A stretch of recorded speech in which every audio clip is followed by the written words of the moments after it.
G'day, folks. How are we all? Let's check if we are live everywhere we want to be live. We have one tick Facebook, one tick for LinkedIn, and one tick for YouTube. That is 3 ticks. That is a good start to the morning. We are live. Welcome back to another episode of Value Driven Brand. I am your host, Aileen Day. And today, off the back of celebrating our 50th live broadcast the other week, we are back into it. And it's not going to be long now until we get back into weekly live broadcasts, which is what we were doing before. However, it's a little bit more difficult when you're doing homeschooling. So I've decided on the off weeks of homeschooling, when my son is at his father and stepmom's, we're going to do them then. So, but that's only for a little while longer because shortly he'll be going back to school. How exciting for everybody, especially him. You've never seen a generation of children so wanting to go to school. It's a miracle. It only took a pandemic to make kids love school. So good on them. And well done to Sydney for your Freedom Day. Hopefully it all continues on a positive note. And here in Melbourne, I was saying yesterday, I was on a podcast yesterday with some very cool people, and they said, "Oh, you're in Melbourne." And I said, "Yes." And they said, "How does it feel?" I said, "It feels like we've won the wooden spoon in the AFL Grand Final." So, it's not the worst thing that could happen, but it's certainly, for all the efforts and energies being put into doing the right thing, it still feels a little bit flat. So let's turn the ship around and change all that. Oh, hi, John, aka my dad. Welcome back. Thank you. It's good to be back, especially after a massive episode the other week. So it's nice to get back on board. But today we are talking about the Great Resignation. And now let's get a few things straight. Number one, I watch very, very little mainstream news and television. And number two, I probably am a little bit on the back foot when it comes to learning about what is this Great Resignation that is going on. But from what I understand, it's actually becoming quite a serious piece of news. And what it is, if you haven't heard about it and you are a business owner with team members, with employees, it's definitely something that you need to be aware of and take into consideration how to mitigate. Because what they're statistically saying is that at least 1 in 3 Australians at the moment and 2 in 3 in professional fields are actually ready to take on a new career and opportunity in a different business. Now, that's probably, like people change jobs all the time. It's not anything new, but it hasn't been seen at this quantity. It has no doubt been in large part because of the pandemic, and everybody has had a taste of flexible working conditions, a lot more autonomy, I'd imagine, and they love it. And there's definitely some people who are itching and scratching to get back into the office and get back to the job that they love. But generally speaking, it's not the job. And I can say this from experience, it's not the job that is the challenge. It is the people that lead those jobs that become the challenge. And in a lot of cases, what I'm learning quite quickly is that in this Great Resignation, the people are resigning not because they don't love their job anymore, but because they're no longer getting the satisfaction from the people that lead them. So here's some fun stats, right? And when I say fun, I probably use that with a lot of sarcasm and tongue in cheek. I did a blog about this not long ago, and it was actually pre-learning anything about this Great Resignation, because if you've tuned in before, you'd be completely aware about what this live broadcast is all about. And what we do is we talk about and educate businesses on what I call the joy of sex. So you can see behind me, that's the customer, the employee, and the human experience. So what this Great Resignation is doing is it's showing up for us that the employee and the human experience aren't aligned. And that is a problem. If you are a business owner with team members, you are at risk. So did you know, and this is 2020 stats, that 75%, and that's a safe estimate, 75% of people leave their job not because of the job, but because of the management, because of the leadership or the lack thereof, because they're not feeling satisfied, they're not feeling appreciated, they're not feeling stable, they're not feeling challenged. You know, in a lot of cases, they're probably micromanaged.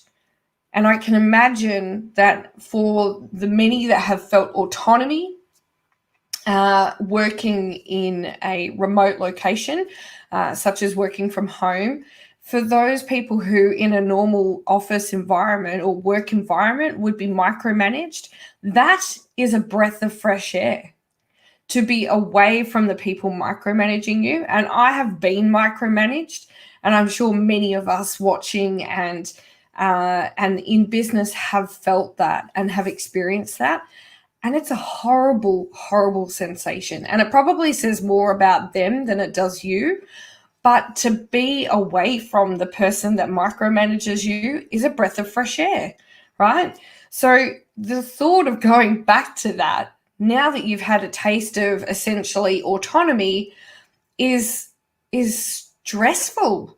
It creates anxiety. It creates toxicity in what is to be, you know, something that you should be looking forward to, going back to some level of normality. But that's not the normality that you know you deserve anymore. So people are like, you know what, fuck this, I'm out. Yeah, absolutely. It's the worst experience. And so often, you know, when people are under a poor leader, it has such a ripple effect in the way that the culture of that organization works out, that it doesn't just affect the person being managed, it affects everybody, because you start to hate coming to work, you then rub off on everybody else. It's a whole vibe, right? If we were watching The Castle, it's Marbo, right? It's terrible.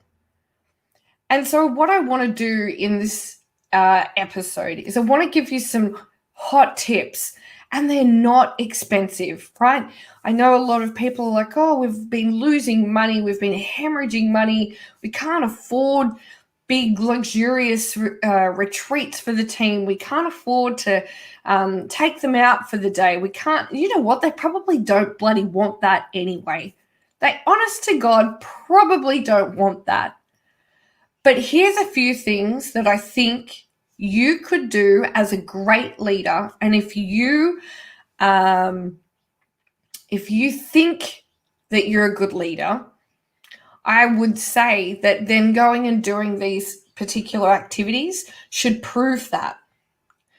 But if perhaps you might have, and I'm going to be really blunt, and have your head up your own ass, and I know that's not very nice to hear, but it might be the truth, then you might go and do these activities with the best of intentions and hear some things that are a little bit hard to swallow.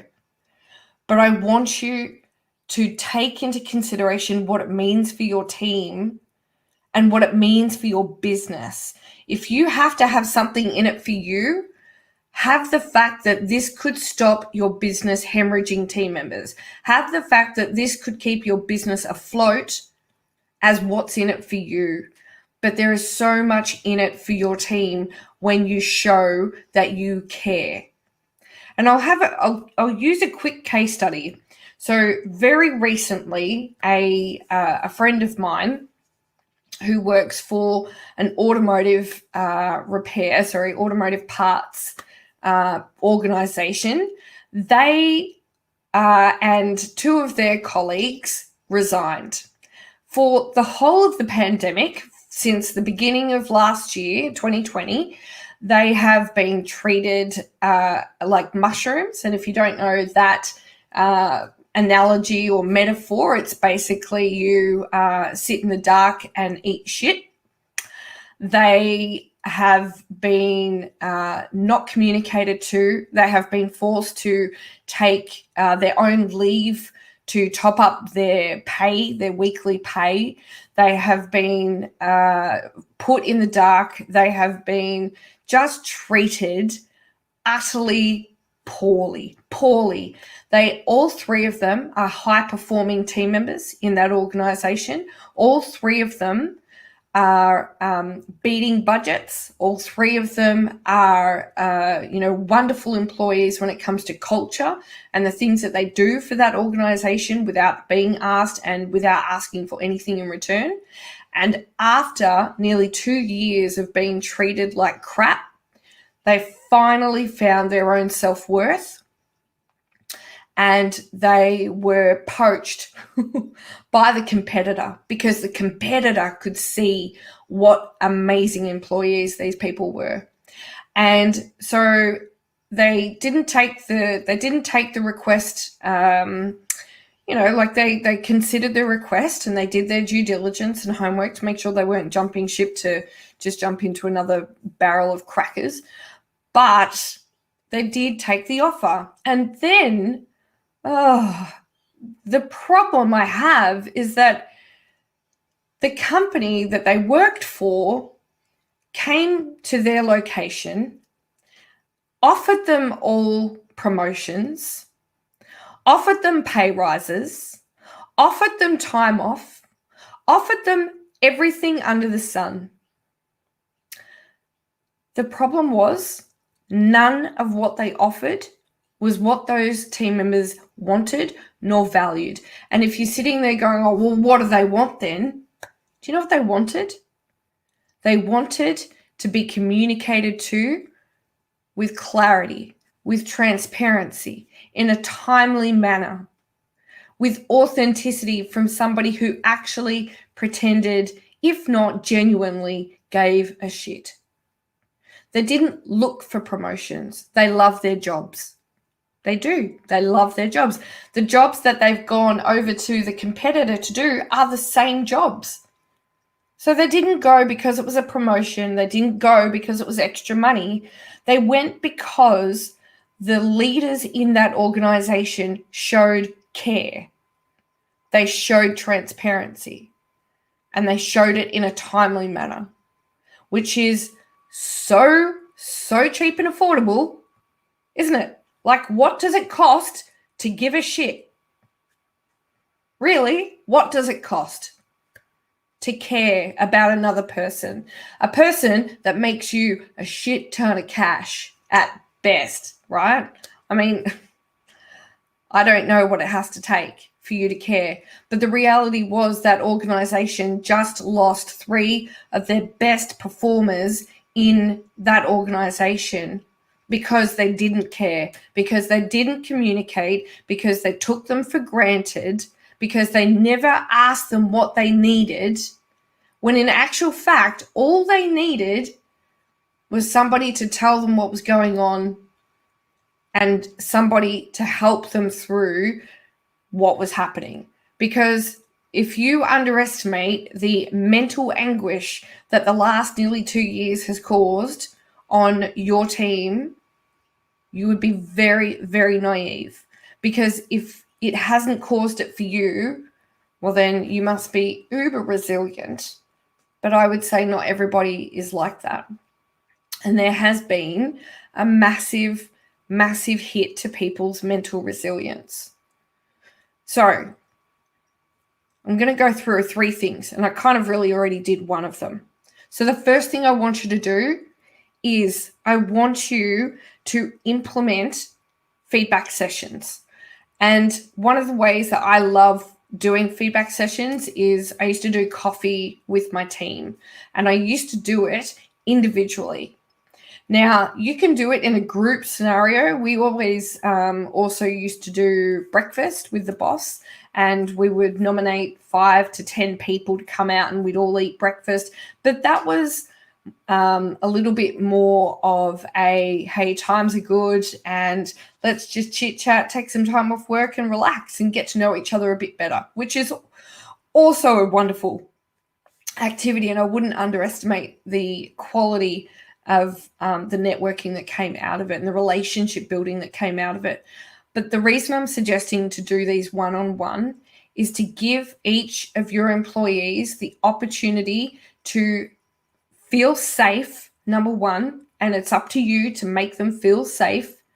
And number two, be open about what is going on for them. And those things can't tend to happen when they're in a big group of people, because that's just asking them to be far too vulnerable. You know, in some situations, I've had clients who have had relationship issues with their children. Certainly homeschooling has caused, some mental anguish, financial anguish, as well. Like, people are going through shit that you don't know about because you don't see them every day anymore, potentially. So I am saying the first thing that I would insist and urge you to do is to reconnect. And if it has to be over a Zoom to have coffee, then so be it. But if it can be in person, then do that too, because people need that human experience. We need it. Whether we want it or we know we need it, we might not. We might not have that level of self-awareness at the moment, but we have to have it. And you are their leader. So you need to learn about what is happening with them. And that's not to say that it's your business, but it affects your business in a sense, and it shows that you care. And they don't have to go into the nitty-gritty of it, but they then walk away knowing that you care about them on a human level, not just as a number, not just as an employee, not just as a cost center or a profit center, that they to you are a human being.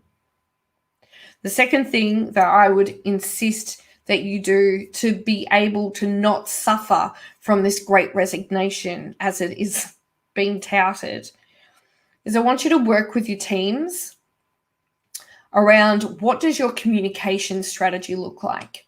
Because in so many instances, I am learning that the communication strategy is not targeted, it's not timely, it's not transparent. And the reality is that if it is none of those things or not all of those things, you will not have the trust of your employees. You need to be upfront, you need to be honest. And that's not to say that they need to know every single last detail. That's where the targeted piece comes in, right? There's pieces of information that are relative for the C-suite, and there's pieces of information that are relative to the team. And you have to delineate which is which, but it has to be clear. It has to be understandable. I saw a team notice come out and it looked more like a contract than a team notice. So you can imagine the anxiety that caused for the team, who are largely unskilled and probably highest level of education was year 9 or 10, to receive a team notice that looked to them like legal jargon. What were they thinking? All they did was make matters worse. So please target your communication appropriately to the right audience. Know who you are talking to and what information they need to learn about, but make sure that it is timely. You know, telling people 2 weeks later that they're eligible to go and apply for a crisis payment, or that, oh, you've got no leave left, so you're just going to, all this time you've taken off is just going to have to be leave without pay. That isn't acceptable. That's not leadership. That's not even management, right? I know we make a big deal about the difference between management and leadership, and we tout that leadership is where it's at, but the legitimate is you have to have a level of management in what you do as a boss. But that's not even good management. So at a minimum, be a good manager to work towards great leadership. So once you have your communication strategy, talk to the right people. What do they need to know about? And, you might work with your HR team. You might work with your PR team. You certainly should work with a representative of your employees. Please work with your team to understand what they value, to understand what information they need. Because in this example that I showed you before with the the automotive parts organization, they don't work with their team. Do you know what they've learned thus far? Nothing. Nothing at all. Nothing at all. They are sitting there playing the victim card. Where our competitors took our team, where they literally contacted the competitor and abused them for poaching the team. That's how little accountability they have for their own behaviors and actions and the way that they treat the employee experience. If your team get poached, my first advice would be look in the mirror, especially if it wasn't for a promotion or more money. And it's a sad, sad reality. But it's a 75% chance that that's what happened. And I know this sounds a bit ranty, but I don't want this to happen to you. I want you to be a great manager. I want you to be an influential leader. But part of that comes down to making sure that when you do that, or to do that, you have done these things to improve your employee experience. Because often, and we talked about this yesterday in the podcast that I was recording, often we go into business because we're good at something, because we have a skill or a talent, or we're passionate about something, but the ultimate reality is we have no fucking idea how to run a business. We don't know how to lead people. We don't know how to influence people. We don't know what we don't know, and that's okay. And we're happy, to kind of learn as we go. But the reality is you can circumvent the mistakes by taking on some of these activities. So I want you to circumvent the horror of losing your team, potentially losing your team. If not now, then maybe one day, but not if you do these things. Because this is the stuff that creates a loyalty-driven employee experience. The third thing that I want you to take into consideration, once you have had your conversations individually with your team and reconnected on a human level, and once you have gone and understood the types of communication strategies that you have and whether they're effective or whether they need to be adapted to become more effective, I want you to follow up. I want you to not just do this once and go, oh, well, I had a coffee with them. I'm done. That was exhausting. Oh, everyone's got issues. Where? If that's your perception of what you did, like your job's done, get out of business. Get out of business. You're not made to be in charge of people. Get out of business. Save yourself a headache. If, however, you go, oh, wow, that was insightful. Learned some shit I didn't know about. Ooh, now what? Well, now what? Follow up. Go and create the change that they're looking for. And that's not to say that you have to implement every single suggestion that somebody came up with. But what it does mean is that you need to find a way to close that feedback loop, right? So a feedback loop is essentially, I ask you a question, you give me a response or your feedback, And then I tell you what I'm going to do or what I have done in response to your feedback. That's closing the feedback loop. And so often what happens with our employee experience is we get asked for our feedback, but nothing actually ever happens to it. Nothing changes. Very, very rarely does anything change. And if it does, we kind of walk past and we go, oh, they took my suggestion. Oh, that's nice. Cool. Good. No one came and told us they took our suggestion, which, it's great that you took my suggestion, but you could have let me know. Would have made me feel like I was heard.